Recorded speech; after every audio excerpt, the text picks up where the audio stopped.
Hello, this is Christy O'Borney, and here is my personal literature collection. A main character I am like is Aura May from the book Airmail to the Moon by Tom Birdseye. In this book, Aura May has lost her tooth and is going to all her family members to see if they have seen it. One after the other tells her they haven't, but give her other suggestions as to who may have taken it. Aura May keeps threatening that she will send whoever took it airmail to the moon. It turns out that she had it all along in her pocket, but she didn't find out until she was in a fit after talking to everyone she can think of to find it. I'm very similar to Aura May in that when something is important to me, I do not give up until I find an answer or achieve the goal I'm after. I am also similar in that I rely on my family for a lot, just as Aura May does.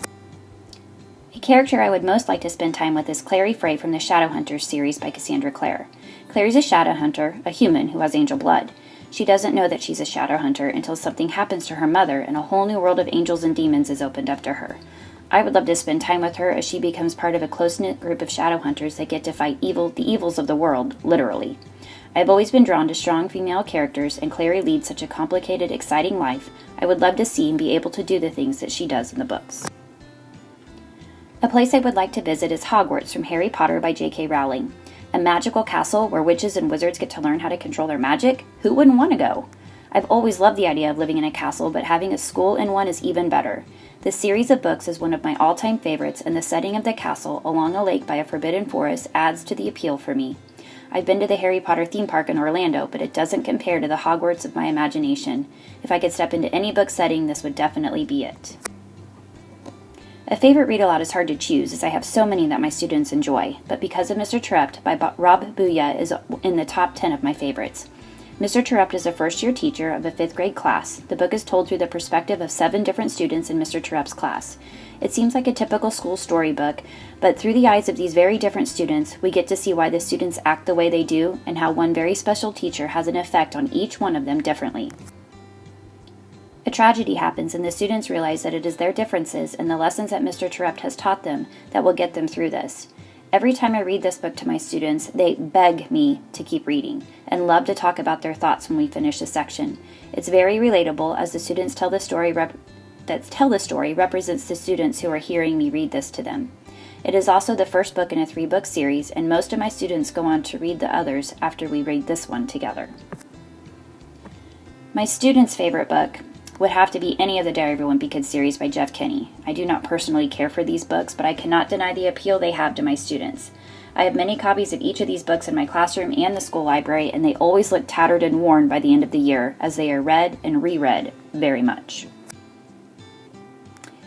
A book that represents a childhood memory is The Story of Thumbelina. The book I'm remembering is a version of the story of Hans Christian Andersen, but it was a very old book, and I'm not even sure where I got it from. I was fortunate to find a picture of it on the internet here. I no longer have this book in my possession. It was an old pop-up book with movable parts. I love the pictures and the story of the little princess that was born of a flower. I don't know what came of the book, but when I reflect on my reading life and think back to my childhood, I always remember the linen green cover of this book and the time I would spend looking at all the pictures within it. I did not cite this exact book as I do not have the actual version of the one I am talking about. A book that I have a family connection with is a bit of a stretch.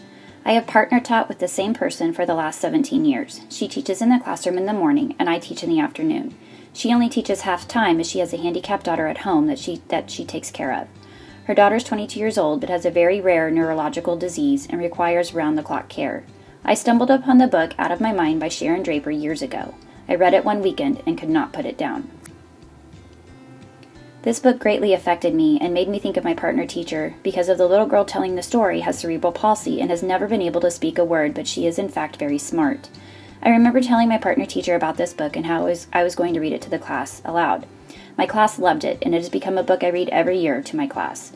My partner teacher could not bring herself to read it as it hit too close to home for her, but this last year she had to teach online as she was unable to be in school and expose herself and possibly her daughter to COVID. She was asking me for good read-alouds, and I told her about this one again. She did read it to her online students and loved it, even though it was very hard for her as she could draw so many parallels to her life.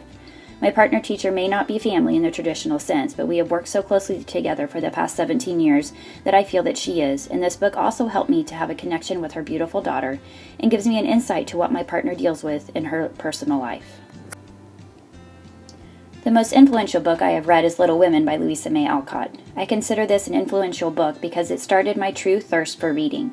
I read this book when I was a 7th grader, and it was the first time I had ever had an emotional reaction as I was reading.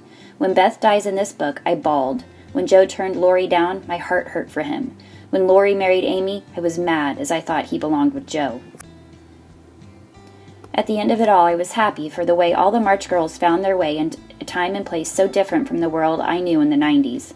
I have reread this book many times since then and still have all these feels when I'm reading it.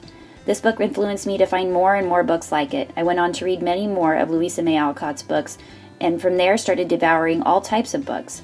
I read books before this. I considered myself a reader, but after reading Little Women, I became an avid reader.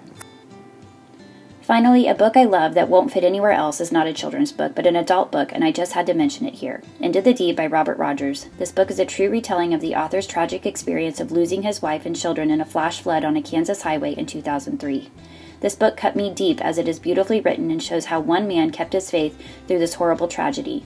I read this book shortly after a traumatic event in my life, and one of the things that got me through my rough time was my faith. This book helped me to see more in the power of prayer and how to continue to strengthen my faith. It is an excellent read, but tissues are a must.